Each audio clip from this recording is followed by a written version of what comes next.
வணக்கம். மாறா புன்னகையோடும் தீரா உற்சாகத்தோடும் ஆல்டிஸ் அரட்டையரங்கத்து உங்களை வரவேற்கிறேன். இன்னைக்கு வீடியோவில் இந்த ஜூலை மாதத்தில் நான் வாசித்த புத்தகங்களை தான் பார்க்க போகிறோம். இந்த மாதம் பரவாயில்ல, ரொம்ப திருப்திகரமாக ரொம்ப நாளைக்கு பிறகு நிறையா புத்தகங்கள் வாசிச்சிருக்கேன் அப்படின்னு சொல்லலாம். ஸோ என்னென்ன புத்தகங்கள் பார்த்தோம். அதுக்கு முன்னாடி புத்தக திருவிழாக்கள், ஸோ ரொம்ப முக்கியமான புத்தக திருவிழாக்கள் அடுத்தடுத்து நடந்துக்கிட்டு இருக்கு, நடக்க போகுது. நாளைக்கு ஆகஸ்ட் 1 ஈரோடு புத்தக திருவிழா தொடங்குது, ஆரணியில் புத்தக திருவிழா தொடங்குது, நாகப்பட்டினத்தில் புத்தக திருவிழா தொடங்குது. ஸோ ஈரோடு புத்தக திருவிழா ரொம்ப முக்கியமானது. நிறையா விதவிதமான பப்ளிஷர்ஸ்லாம் வருவாங்க. இந்த எந்தெந்த மாவட்டங்களில் இப்போ தொடங்குது, எந்தெந்த மாவட்டங்களில் புத்தக திருவிழாக்கள் நடக்க போகுது அப்படிங்கிற குறித்து ஒரு டீட்டெயில் வீடியோ, ஏன்னா 9 மாவட்டங்களுக்கான தகவல் தனி வீடியோவில் நான் சொல்லியிருக்கேன். நம்ம சேனலில் பாருங்கள். புத்தகங்கள் மற்றும் புத்தக திருவிழாக்கள் குறித்து நிறைய அப்டேட் நம்ம சேனலில் ஃபாலோ பண்ணிங்க. ஸோ அடுத்ததாக வந்துட்டு இப்போ முதல்ல இந்த ஜூலையில் வாசித்த புத்தகம் ஆலி அண்ட் ஆதியோர்களின் அவதார்கள், ஆலி மற்றும் ஆதியோர்களின் அவதார்கள் அப்படின்னு சொல்லிட்டு ஒரு மாணிக் அவர்கள் எழுதியிருக்காங்க. ஸோ அவரே ஓன் பப்ளிகேஷன், அவரே வெளியிட்டிருக்காரு. ஒரு ஃபேண்டசி நாவல் அப்படின்னு சொல்லலாம். நல்ல ஒரு கற்பனையான நாவல். உலகத்துலேருந்து ஒரு சில மாணவர்கள் தேர்ந்தெடுத்து ஆலிங்கிற கற்பனை உலகத்திற்கு படிக்க கூப்பிட்டு போகிறாங்க. அங்கே அவங்க என்ன படிக்கிறது, அவங்க சந்திக்கிற சவால்கள் அப்படிங்கிற மாதிரி கதை போகுது. ஸோ ரொம்ப விறுவிறுப்பான சுவாரஸ்யமான நல்ல தமிழ் சொற்களை பயன்படுத்தி எழுதப்பட்ட ஒரு நாவல்னு சொல்லலாம். ஸோ இந்த நாவலை குறித்து ஒரு டீட்டெயில் வீடியோ சேனலில் இருக்குது, ஆல்ரெடி போட்டாச்சு, பாருங்கள்.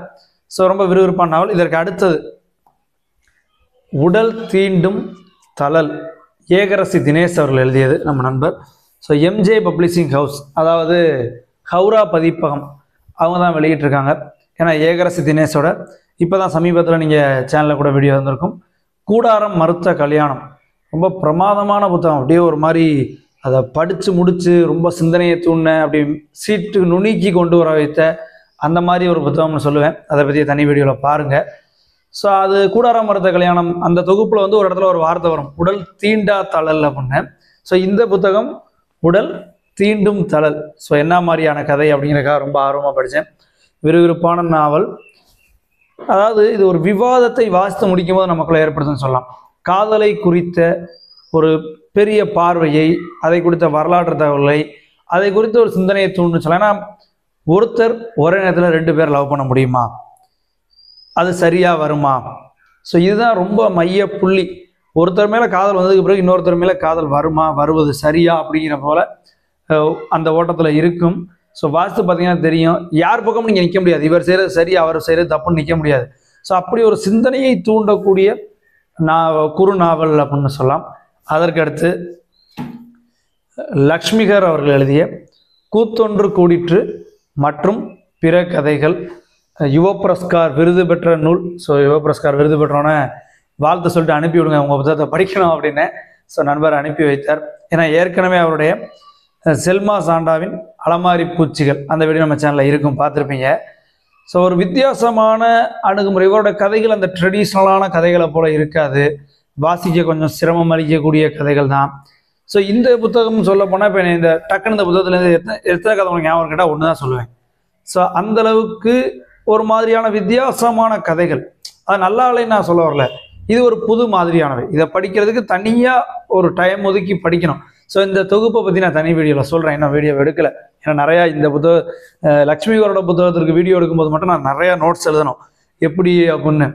ஏன்னா ரொம்ப காம்ப்ளிகேட்டட், நல்லாவும் இருக்கும். ஆனால் பிகினர் கிடையாது. கண்டிப்பாக பிகினர் வந்து அதை எடுத்தீங்கன்னா ஒரு பக்கம் எடுக்கும்போதே வச்சிருவீங்க. ஸோ பிகினருக்கான புத்தகம் அல்ல, அதே நேரம் சிறப்பான புத்தகம். அடுத்தது அதாவது பார்த்தீங்கன்னா வரிசையாக 4 புத்தகம் நான் நண்பர்களை அனுப்பி வச்ச புத்தகமாகவே அமைஞ்சிருக்கு. பூ ஆலி, சிவகுமார் சியாமல ரவி எழுதியிருக்காரு. இவர் வேறு யாரும் இல்லை, நம்ம சேனலில் ஆல்ரெடி ஒரு வீடியோ பார்த்துருப்பீங்க, அப்பூதி அப்படின்னு சொல்லிட்டு ஆயுத மொழியன் எழுதின புத்தகம் அப்படின்னு சொல்லி நம்ம சேனலில் போட்டிருப்பேன். ஏன்னா அதில் ஒரு 3-4 வீடியோ நான் ஆல்ரெடி போட்டேன். நான் அதை கமெண்ட்ஸில் லிங்க் எல்லாத்துக்குமே கொடுக்குறேன், அதெல்லாமே பாருங்கள் ஒரு டைம். இப்போ பார்த்தோன்னா அவர் ஆயுத மொழின்ற புனைப்பேரில் எழுதியிருந்தார். அந்த தொகுப்பு படித்து முடிச்சு நான் ரிவ்யூவில் சொல்லியிருந்தேன். நிறைய சயின்டிஃபிக் ஸ்டோரிஸும் இலக்கிய தரம் வாய்ந்த கதைகளுமா எழுதியிருக்காரு. ஸோ இது வந்து 2 தொகுப்பாக பிரிச்சிடலாம். சயின்டிஃபிக் ஸ்டோரி ரொம்ப பேசிக்காக இருக்குது, அதே சமயம் இலக்கிய தரம் வாய்ந்த கதைகள் ரொம்ப, அதான் சொல்லணும், ஒரு ஜனரஞ்சகமான ஸ்டோரி, ஒரு இலக்கிய தரம் வாய்ந்த ஸ்டோரி, 2ஐயும் ஒரே தொகுப்பில் வச்சுருந்தார். இதை பிரித்தா நல்லாயிருக்குன்னு சொன்னேன். ஸோ அதே மாதிரி பிரிச்சுட்டு அப்போதி தனியாக ஒரு பார்ட் போட்டார். பூவாளி, இதில் ஒரு 4 கதைகள் புதுசாக சேர்த்துருக்காரு. ஏன்னா அப்பூதியில் இருக்கிற எல்லாமே ஏற்கனவே நம்ம படித்தது தான் அந்த சயின்டிஃபிக் ஸ்டோரி. இந்த பூவாளி அப்படிங்கிறப்ப இதில் ஒரு 4 கதைகள் நான் 2 புத்தகம் வச்சு கம்பேர் பண்ணி டிக் அடித்து படித்தேன். முக்கடல், பிளாக் ஃபாரஸ்ட், மடந்தை கழிதல், பூ ஆளி அப்படின்னு ஒரு 4 கதைகள். ஸோ இதில் மொத்தம் 9 கதைகள் இருக்குது. எல்லாமே இலக்கிய தரம் வாய்ந்தது. இதை வெளியிட்டிருக்கிறது பார்த்தோன்னா மவ்வல் பதிப்பகம். நமக்கு கூத்தொன்று கூட்டிகிட்டு பார்த்தீங்கன்னா யாவரும் பதிப்பகம். உடல் தீண்டும் தளல் வந்து ஹவுரா பப்ளிகேஷன்ஸ். இதில் பார்த்தீங்கன்னா ஈரச்சொட்டுகள்னு ஒரு புக்கு, ஒரு கதை நான் டிக் அடித்து படித்தேன். பட் இது வந்து அப்பூதி தொகுப்பில் ஜட்டி அப்படிங்கிற தலைப்பில் இருந்த கதை தான். ஸோ இதில் 4 கதை புதுசாக சேர்த்துருக்காரு. இதில் எனக்கு பார்த்தீங்கன்னா மடந்தை கழிதல் அப்படிங்கிற கதை ரொம்பவே பிடிச்சிருந்துச்சு, சூப்பராக இருந்துச்சு. அடுத்தது பார்த்தோன்னா ரொம்ப முக்கியமான புத்தகம் இமயம் அவர்களுடைய கோவேறு கழுதைகள்.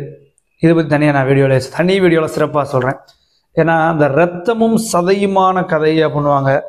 இந்த புத்தகத்தை நான் சொன்னால் துணிகளும் சோறும் ஆன கதை அப்படின்னு சொல்லுவேன். துணியும் சோறும் அப்படின்னு சொல்லுவேன். இரத்தமும் சதைங்கிற மாதிரி துணியும் சோறும்.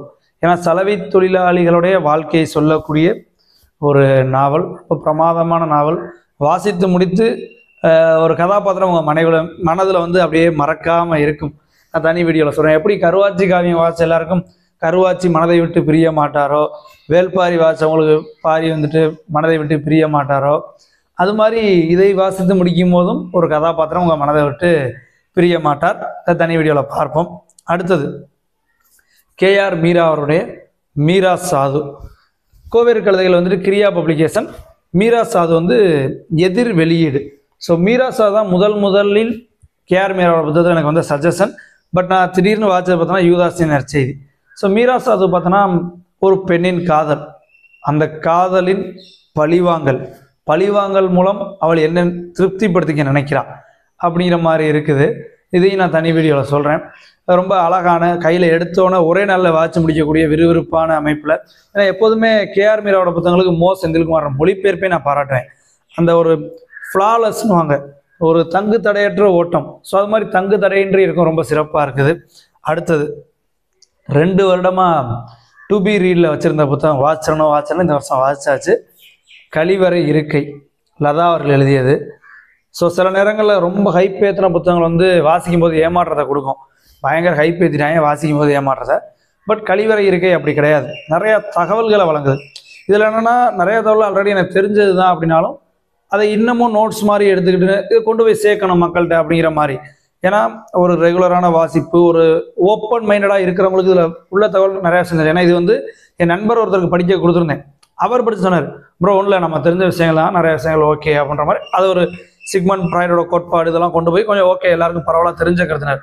ஸோ அந்த வைட் ரீடிங் நாலேஜ், ஒரு ஓப்பன் மைண்டட் இருந்தால் இதில் உள்ள தகவல் புதுமை அளிக்காது, ஆனால் முக்கியமான தகவல் எல்லாரும் கொண்டு போய் சேர்க்கணும். ஏன்னா கேள்விப்பட்டிருப்பீங்க, நான் தனி வீடியோவில் நல்லா டீட்டெயிலாக சொல்கிறேன். உடல் உறவை குறித்து தவறான புரிதலும் தவறான அணுகுமுறையும் அதை குறித்து தான். ஏன்னா ஒரு கட்டுரை தொகுப்பு தான் அது, கலவியை மையமாய் வைத்த கட்டுரை தொகுப்புகள் அப்படின்னு சொல்லலாம். ஸோ உடனே ரொம்ப வேகமாக சில பேர் என்னத்தையோ எதிர்பார்த்து போய் படிப்பாங்க, அதுக்கு இல்லை. இது ரொம்ப தெரிஞ்சுக்க வேண்டிய விஷயங்கள் நிறைந்த புத்தகம்.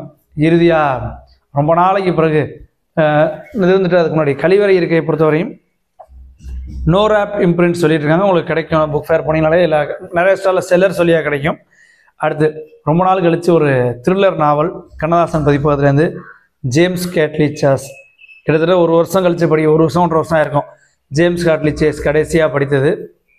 ரொம்ப ஒரு பிரமாதமான விறுவிறுப்பான நாவல்னு சொல்லலாம். 6ஆம் அறிவு தமிழ் பேர், ஜேம்ஸ் கேட்லி நாவலோட 6ஆம் அறிவு அப்படிங்கிற தமிழ் மொழிபெயர்ப்பு பேர்.